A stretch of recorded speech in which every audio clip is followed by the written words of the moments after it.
صلوا على محمد وآل محمد. And Zamina is sending me that link right away as soon as you get it.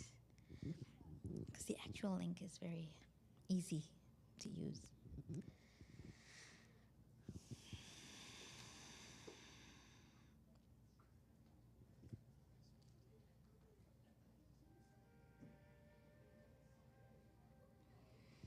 أعوذ بالله من الشيطان الرجيم بسم الله الرحمن الرحيم Assalamu alaikum wa rahmatullahi wa barakatuh to all of you, and a heartfelt thanks to all of you for being here on time, for being here, and for making this workshop possible with your request. And because of popular demand, we added 2 more workshops. Today is our last one. And you know, as the days get busier for all of us, even after the 12 days, it's so hard to make these kinds of moments happen. And so I'm thankful to you all for being here in the here and now, and for showing up, and for your lovely feedback, which lets me know that you have been paying attention. What's amazing is not only are people hearing these workshops in their cars on the way here, but they're also listening in the main hall, in the ladies' hall, where our seniors are, and they are also paying attention to that. So subhanallah, how blessed we are that you know, from all angles, including international, where I'm getting people from Nairobi, people from Karachi, Mumbai, Sweden, who are saying that they are benefiting from these workshops. So subhanallah, we are global, and we owe Jaffari Islamic Center of Atlanta for making these workshops possible. So this particular topic has been requested because people felt that they were getting, alhamdulillah, something out of it. And it's causing an awareness. A lot of these things we might have heard before, seen before, and know of. But hearing it again, or hoping that someone else in our family has seen this, really helps us. So we're talking about mental health. We're not talking about mental illness. We're talking about mental health. And mental health has so many facets. But we talked about various kinds of illnesses. That doesn't mean that we're only talking about illnesses. We were also talking about anger. And we were talking about, yes, commonly, you know, difficult things like OCD and anxiety. I'm just trying to look for that particular slide that I want to talk about. We talked about people who have a propensity to certain kind of mental health struggles. So when you say mental health, we're not talking about someone who is necessarily very ill. That's mental illness, and even mental illness has a spectrum. Not everyone is bipolar, not everyone is schizophrenic, but you might have someone who has a little bit of those symptoms. So we don't want to diagnose each other. We don't want to say, because I'm hearing a voice, I must be multiple personality or this or that. We don't diagnose ourselves or anyone else. And diagnoses are often difficult labels to get out of. And this is why, as we talked yesterday about families, often people get branded as the naughty one, the rebellious one, the talkative one, the difficult one, the sad one, the angry one. And these labels can follow us for the rest of our lives, and we have to be so careful. If we have labeled somebody, even in our minds, it shows. It shows our way, the way we treat somebody. They pick up on those things. When people are suspecting us of being obsessive compulsive, they might not say it, but you see it in their eyes, and it hurts.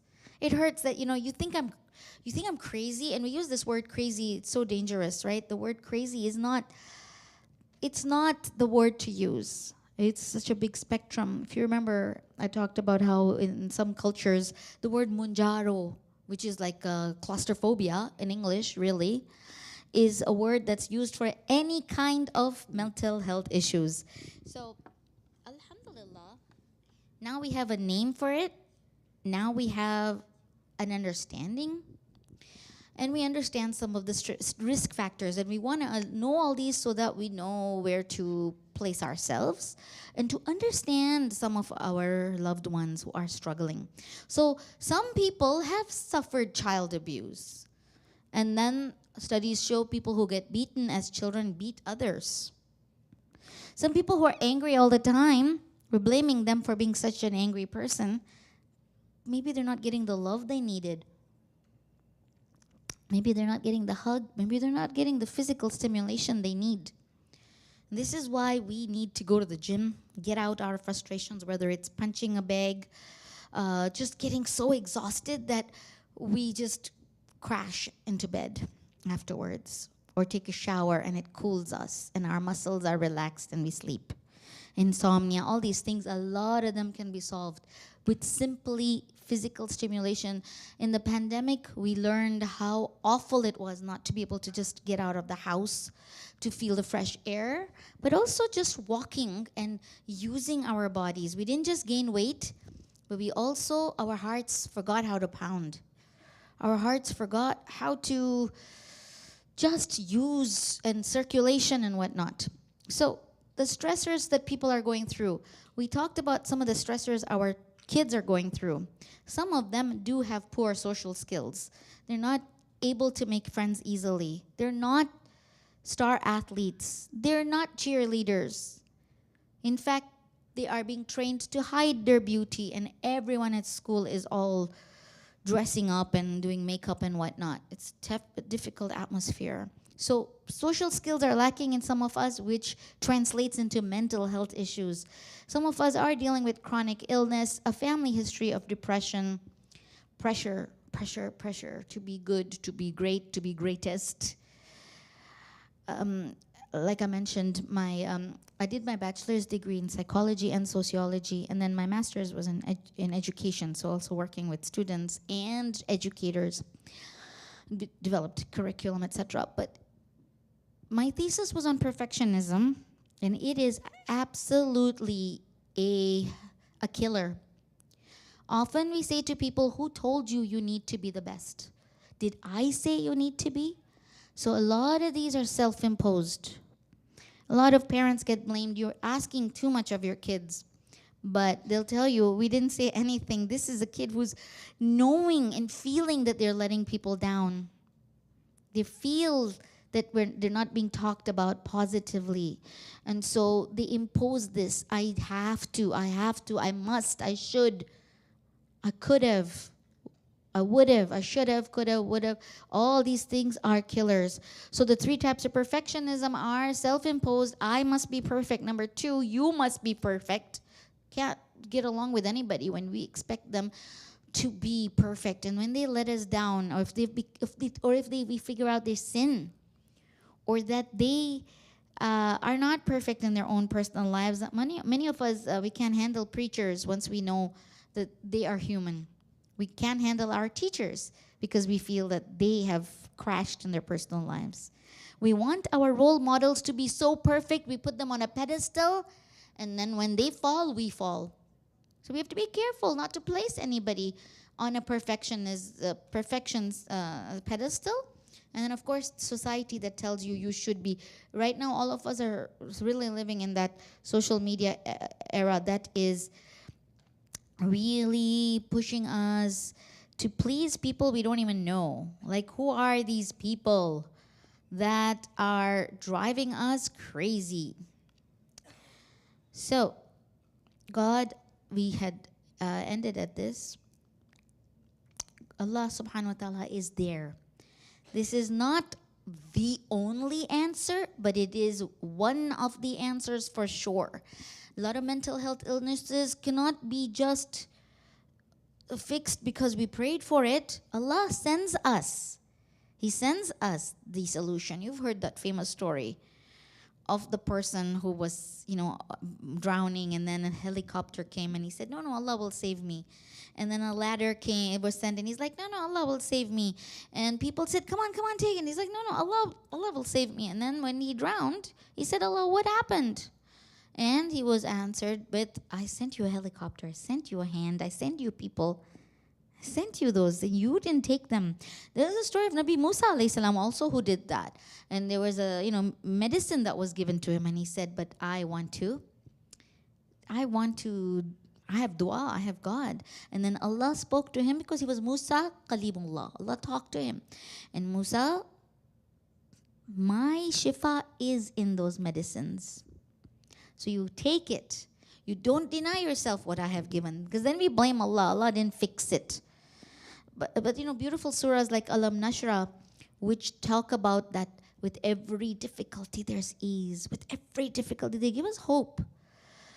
But putting your hand on your heart and reciting that, or reciting it on the heart of our loved ones. And they don't have to know. Sometimes when you're hugging them, in a moment with your hand on their chest, recite that to calm them down.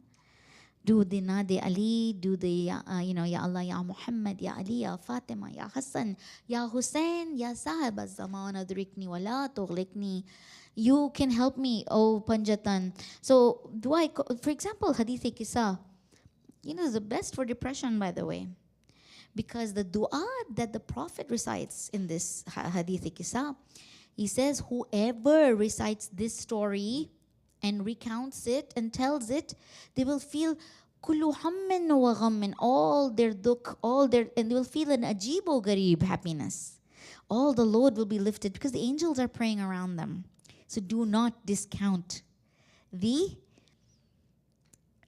power of Allah subhanahu wa ta'ala. It is the power. But then this is not for us to say, you don't believe in Allah. See, you don't believe in power of God. That's why you're depressed.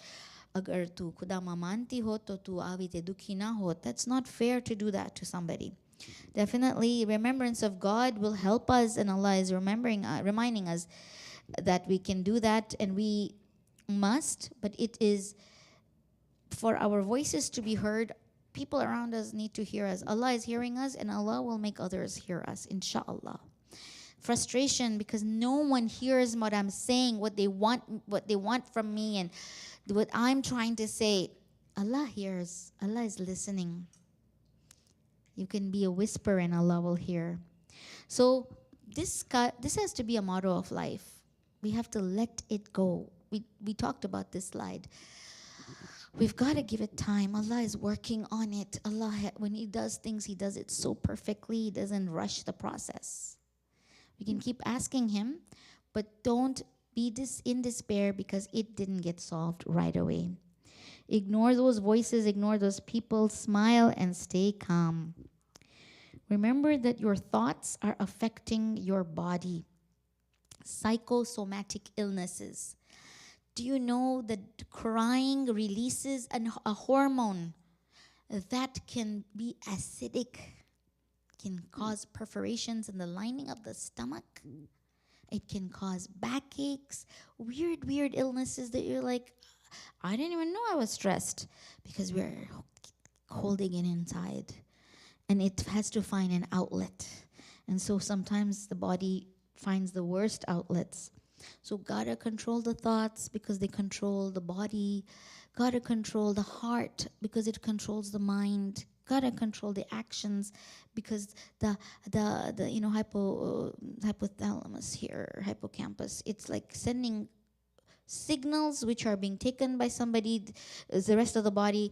If you think I'm sad, I'm terrible, I'm awful, my life is awful, everything's gonna fall apart, there is no end, there is no help, it's over. Those are releasing hormones, and those thoughts will make the heart feel sad. We thought we felt sad, therefore.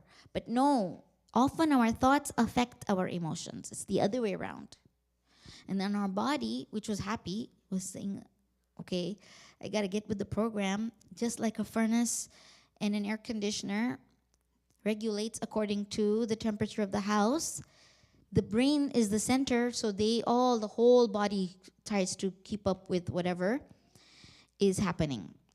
Okay, so some of this could be due to depression, any mental health issue, social withdrawal. These people want to close their doors. Of course, some of these are just teenagers who need space, and they're processing stuff. A lot of us need time out. We need everyone out of our door. We need that time and space, and it's okay. A little bit is okay, but we're talking about pathological, maladaptive ways that we use to escape. Can't escape problems like this. The more you escape, the more they'll follow you. And then even if you close your room, you'll be unhappy inside your room. Even if you escape by being on a drug, it'll follow you there. Even if you escape by being with your most favorite person, your maladaptive behavior will affect that friendship too. So we have to get to the core of it, and we've got to fix it, and we have to reflect and analyze ourselves and say, what is it that I need? No one can tell us. We have to be aware of ourselves and say, I'm getting enough messages from people that I am angry, or I am depressed, or I'm not listening, or I'm not here. I give them so much of my time and they say I'm not here. Well, maybe I'm not here in the here and now when I'm with them. I'm not mindful. So there are people who are seeing things that are not there. Now, this is now getting into more difficult places. The delusional thoughts, the recurring thoughts. Some people go through this thing where they think they are Jesus, right? They think, I am somebody from the past. Like, they are now exhibiting signs of mental illness that we have to watch out for. Or that OCD is into, because I walked on a crack on the road. You know, walk on a crack and you'll break your mother's back, and all these, those things that superstitions that people used to have. If you are not careful and you start thinking this way, if things are not in a line, my whole day will go bad. If a black cat walks in front of me, it's the end of my good luck. And I have to have my lucky ring or my lucky blanket, because these things can become real to us. They have a placebo effect. Placebo means that even if you take a pill that is nothing but sugar in it, but you have it, it's nothing. It's like a candy. But if someone tells you, you have this, and you're going to start becoming intelligent. Studies show people who have that really feel, I can concentrate better. I need this in order to write poetry.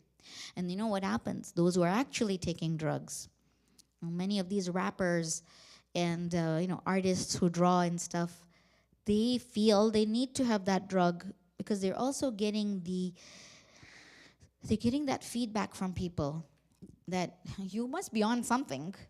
You know, you're like writing amazing stuff. Alice in Wonderland was written by a guy on drugs. Definitely. Well, yeah, he was on a trip. Acid trip or something.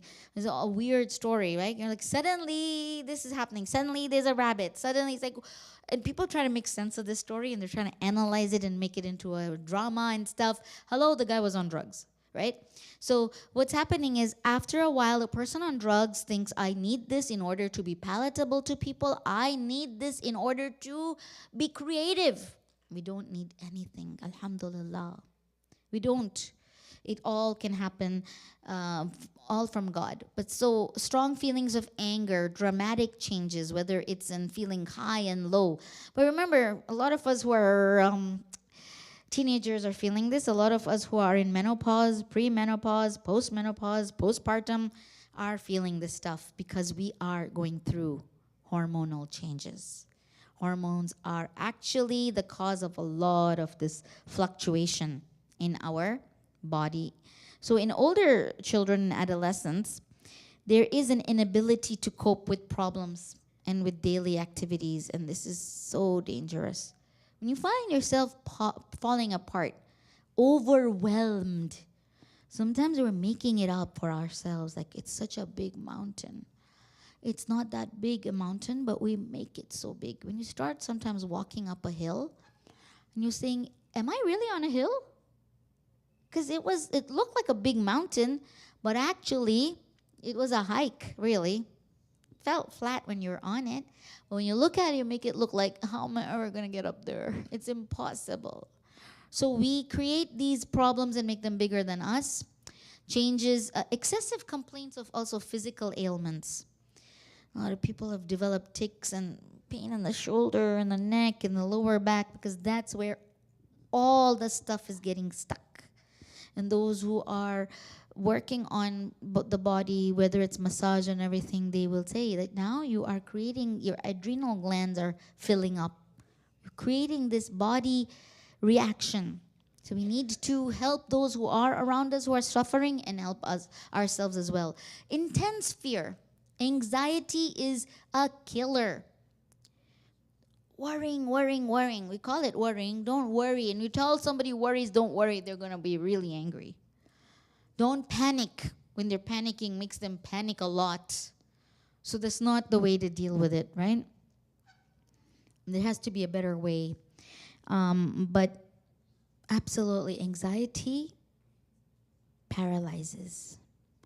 If I know I have an exam, I have this, that, this. I may be having no time at that time. I'm going to need money. I'm going to have this. It can make us just numb. And then we're just going through the motions, unable to function. And other people become more manic. Did you do it? Did you do it? Yeah, I told you I did it. Oh, and then they'll focus on things that are not important, right? But they're worrying about something else. And it really requires people to speak to them calmly and to reassure them. And sometimes we're enabling them to, but we want to give them peace. Intense worry and fear. Anxiety is so common these days. Anxious people let people down. Anxious people don't show up. Anxious people cancel. Even a fun meeting they cancel. Like, it's going to be fun. Why are you not coming? No, I'm not going to stay home.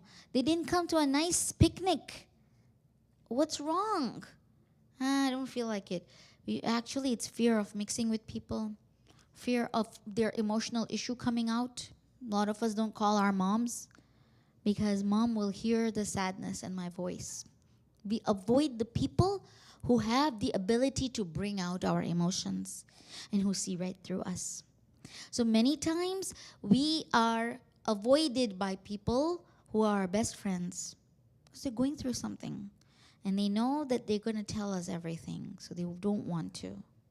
They avoid more because they are dealing with a lot of pain. So in younger children, same stuff, but look, hyperactivity, nightmares, bedwetting, really a lot of disobedience, aggression, tantrums, refusing to go to school, those fake tummy aches. You say, "Ane school nati jaun." It's not because they don't want to go to school. It's not the academia. Sometimes these are brilliant students. But maybe someone at school is bullying them. Maybe a teacher is really hard to handle. Maybe they are dealing with just transition from this comfort zone to that overstimulated environment where people are running and shouting. They might be one of the people who run and shout in that school, but they can't handle it when others are doing it. It's overstimulating. People who are oversensitive, okay, maybe that's not a nice way to put it. You know, that's almost like a judgment. They feel things. Some of us, we cry very easily. We say you cry so much, and then it's a hurtful thing to be told that, because it makes us feel like we're weak. But we feel powerfully. We feel the pulse. Somebody's not happy here. Someone in my home is suffering, so I feel sad. Some of us in the days of Muharram feel a great sadness because it is Karbala all over again. We don't know what's happening to us, but we are affected by energy, aura, circumstance, and other. Some people are empaths. Sympathy is one thing. We're empathetic. We cannot feel other people's pain. It hurts us so much, we shut down. We feel like it happened to us. So those kids who are saying, I have a tummy ache, we got to take them seriously. They might need to miss first class. They don't have to miss the whole day. They need time. They will be fine. They have to just take a little bit of time. And that's okay. They're not lying. They're not pretending. Have you felt that sometimes you just don't feel well to go somewhere and then you're totally fine? And everyone's like, you're not sick. We were in knots. Adults get into knots. The children do too. They also get constipation and diarrhea, etc., because their bodies are reacting to it. So our bodies are vehicles and they get affected if it's raining or there's a storm or whatever. Sometimes water gets into the car, right? So we have to be aware people are not making it up. So how to cope day to day? Number one is to accept our feelings. Sometimes I'm just having an angry day. Sometimes I'm just having a day where everything hurts. Sometimes I'm just having a day where I find it hard to talk to people. Everything comes out wrong. I'm misunderstood. I'm angry. Everyone's mad at me. Learning about that condition. But if, maybe we are OCD. Maybe we do have an anger management problem. Taking that time out, doing art therapy, doing group counseling, getting some sleep. Sometimes just getting a good night's sleep fixes so much stuff. Just like exercising fixes things, sleep fixes a lot of stuff. Because the body rejuvenates itself physically, but it also emotionally, and also it helps us just shut down from the world. Why do you think some people who are grieving have to be given sedatives? Just sleep so that you can not feel anything for a while.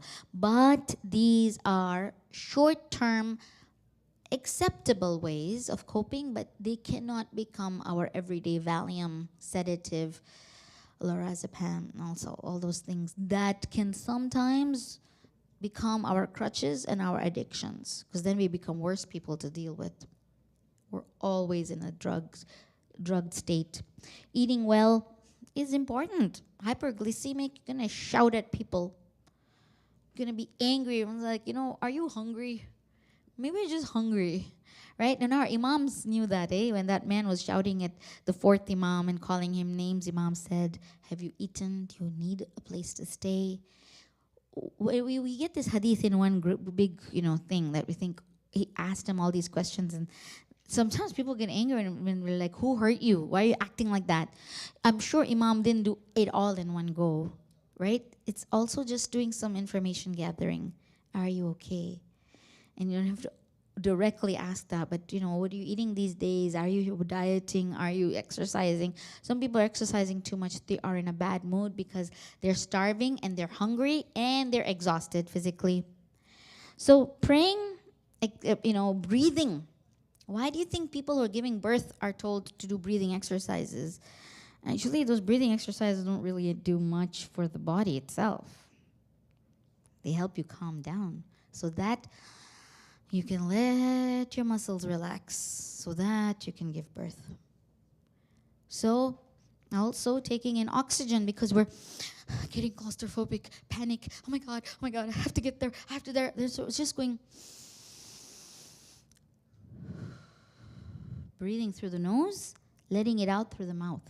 Letting the bad toxins or whatever exit us. So we're taking in oxygen, letting it out. Not even through the same nose, but through the mouth. Right? So we can all practice this. Let's try it. We're going to take a deep breath, let it hit all our cells, and then we're going to let it out as long as possible. So 1, 2, 3.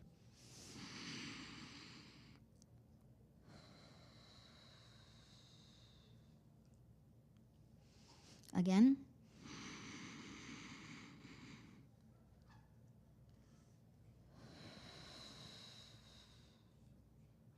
If we do this a few times, honestly, it forces us to slow down. And the internet now has these lovely, beautiful, the ocean, these videos, the ocean is going, and there's like tinkle noises, and then it's like, take yourself off to the clouds. Now breathe. Now think of a happy place. Use those things. They work. They really do. We know about them, but we just don't use them. We know what I could do, but we don't do it. Somehow we are allowing ourselves to be in this sad place. So group counseling, why is group counseling important?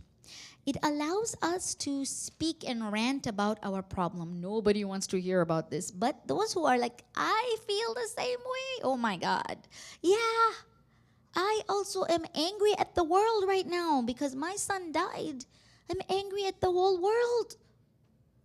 So you hear that someone else is suffering the same way. And misery does love company, but in a way that, I'm with people who understand. People look forward to group counseling. And there are groups for the people who have the most, unusual problems. Grief counseling, etc. So everything. I remember when my mother-in-law, when my father-in-law passed away, she joined us to live with us. And this was, we were living 2.5 hours away from any town. Right? It was just a Sunni mosque there. And I told her mom, like, they offer free counseling for people who have lost a spouse. And it wasn't that my father-in-law had just passed away. Maybe almost a year had gone by. I told her, go and speak to somebody and just talk about how much it hurts. And probably she might have talked about how much she didn't want to be in this city where there were no Shia, that there was no other families, where she can't do what she likes, where she's living with the daughter-in-law who is maybe cooking all the food and handling everything, and she was in control and now she's not. No one asks her what to cook today. So she found a safe place. I sent her there. That doesn't mean if we found counseling that we are broken, that we didn't have the, I'm here, talk to me. Why do you talk to some stranger? Sometimes strangers are the best people because we are safe with them. Why do you think we open up to people on airplanes beside us? We don't know them. We tell them our deepest, darkest secrets and pains because we're never going to see them again. But they had a fresh outlook and they're like, that must hurt. That's got to be hard. You're so intelligent. Oh, they don't find you attractive? So they'll give you this new thing. And you're like, wow, get a counselor, get counseling. And for the love of God, if family members say, please, can we do family counseling? Agree to it. It costs a lot of money. Families have invested thousands, $20,000. But alhamdulillah, our insurance covers it a lot of the time. Each member of the family sometimes gets $500 to $1,000 a year for counseling. Some insurance is even better than that. So even if we don't, we have the money. It's the money to invest in our lives. And it doesn't have to be lifelong. And sometimes one counselor is not good enough. So change them till you find the fit. Find it. Sometimes you need a female. Sometimes you need a male. Sometimes you're non-Muslim or a Muslim. Or sometimes a very older person or a young person. Try until you find that person. And this one is important. Surrounding ourselves with those who love and accept us. Because, God knows we're spending a lot of time with people who don't give us the messages we want to hear. We're surrounding ourselves with people who are already in the same problem as us. That sister who's suffering also cannot give us the same kind of help. That, person's already got marital problems. So be with people who validate you. Be with people who make you feel loved and accepted. That's all right. This font might be too small, but appealing to senses means sensory activity. Some of us are very visual. Some are we like feeling in touch. Have you seen people who, nowadays, those videos of only like someone just playing with paint? You've seen those videos where people are just putting their hand in something mushy and then, or they're just juggling. They're doing something with their hands. And it's so much fun to see that color. And it's so much fun to see all those, gushy, mushy videos. I don't know, what are they called? They're called something? Yeah, they're just those, colorful videos. Those are soothing. Some people just watch them because it's so much. Avocado or something? Sometimes it's paint. Sometimes it's something like marshmallows. It's just so soothing. I know people who like to watch hair cutting videos. They like to watch shaving videos. Some people just like to watch, something that is exercise or something. But some of them are just watching circular things, repetitive things, things that are appealing to the senses. So watch something or do something, the stress balls, squeezing it. And some of us who have a lot of energy in us, hold it in, but know that I'm going to be playing basketball later and then I can just get it all out of my system. And I will be doing something. Also enjoy your showers, but sometimes people enjoy their showers too much and then do come out of the bathroom. Learn to enjoy swimming, to immerse yourself in a hot tub, to do things that are appealing. Some of us like the visual, but a lot of us are good painters and artists. And there is something so therapeutic about painting, even if you don't know how to paint.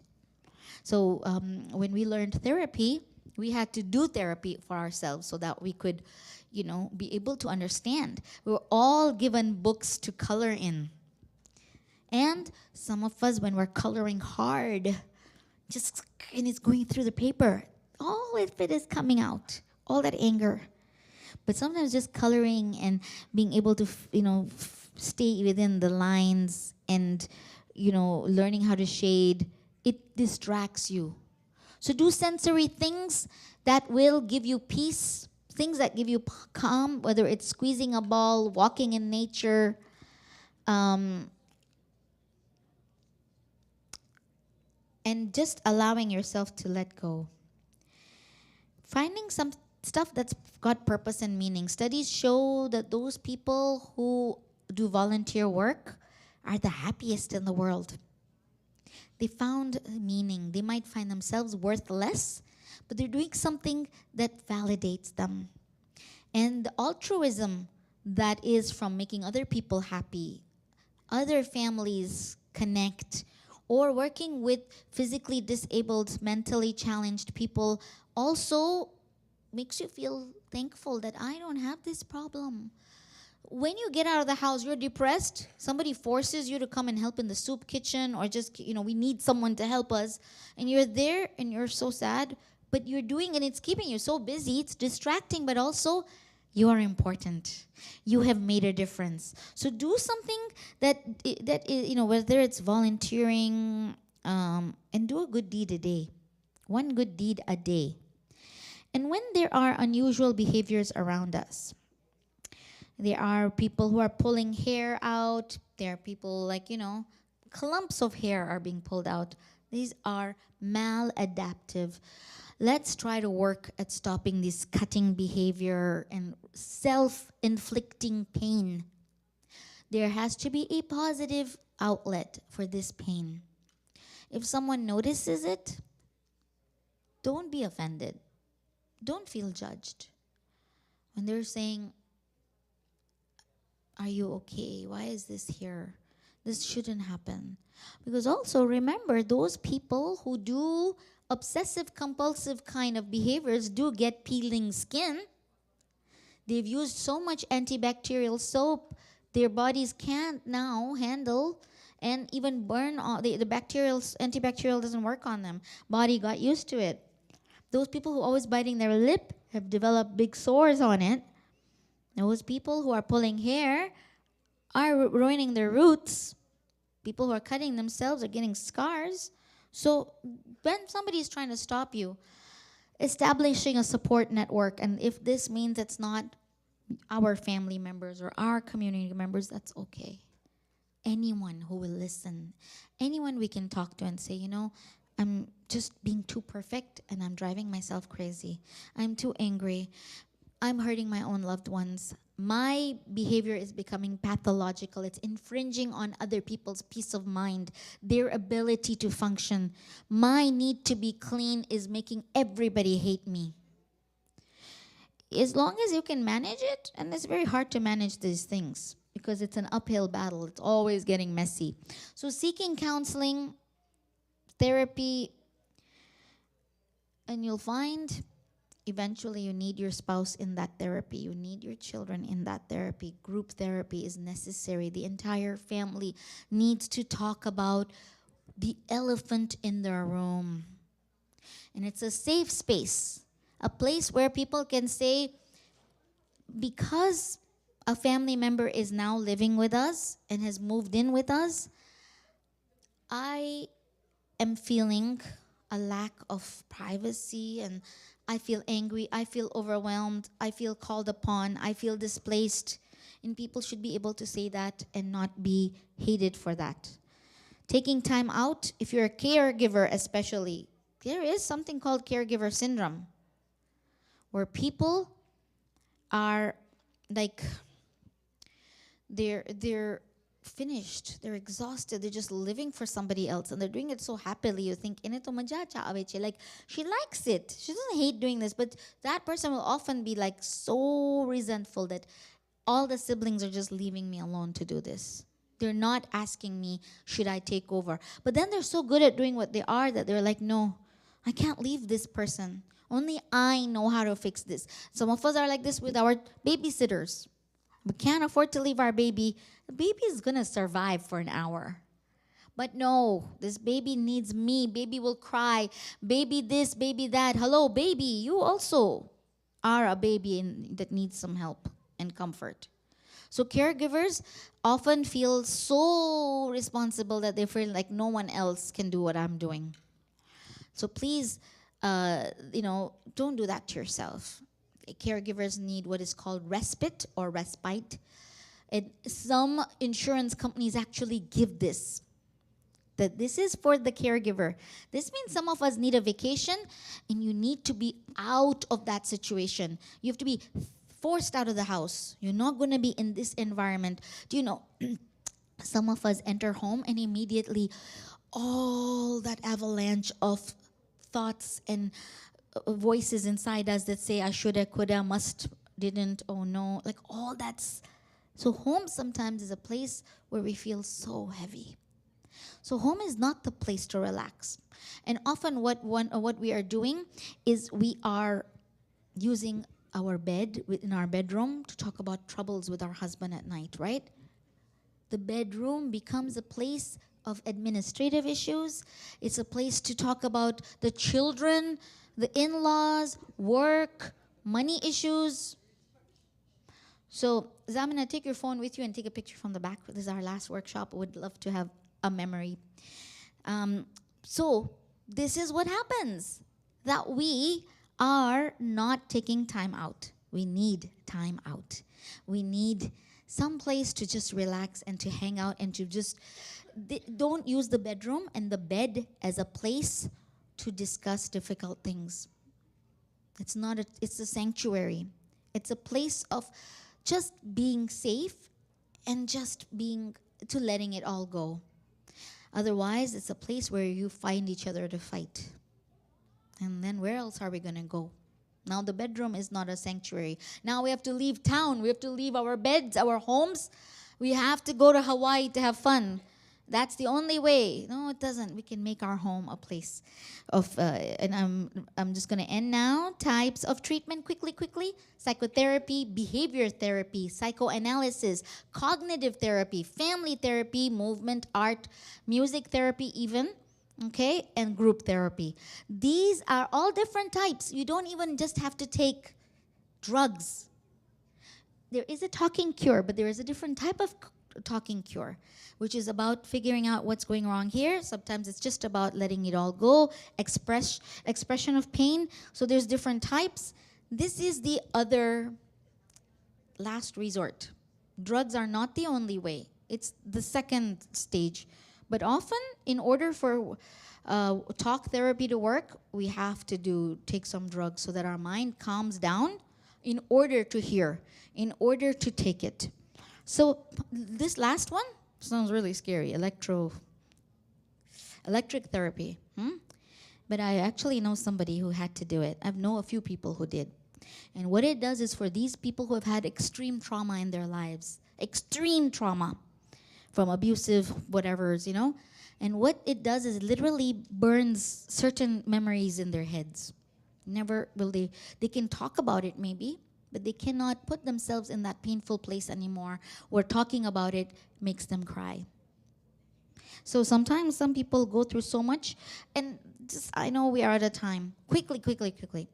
this is a way for us to understand these stressors are actually a way. Guys, I need you to pay just attention for 1 minute. So everyone quiet just for 1 minute, because I don't even have that much. So just want you to look at the screen. There's only one line in a one screen. So remember how Allah is sending us these difficulties. Anything that annoys you is actually teaching you calmness and patience. Shh. Anyone that abandons you is teaching you how to stand up on your own 2 feet. Anyone that offends you is teaching you forgiveness and compassion. Anything that you hate is actually teaching you to love, unconditional love.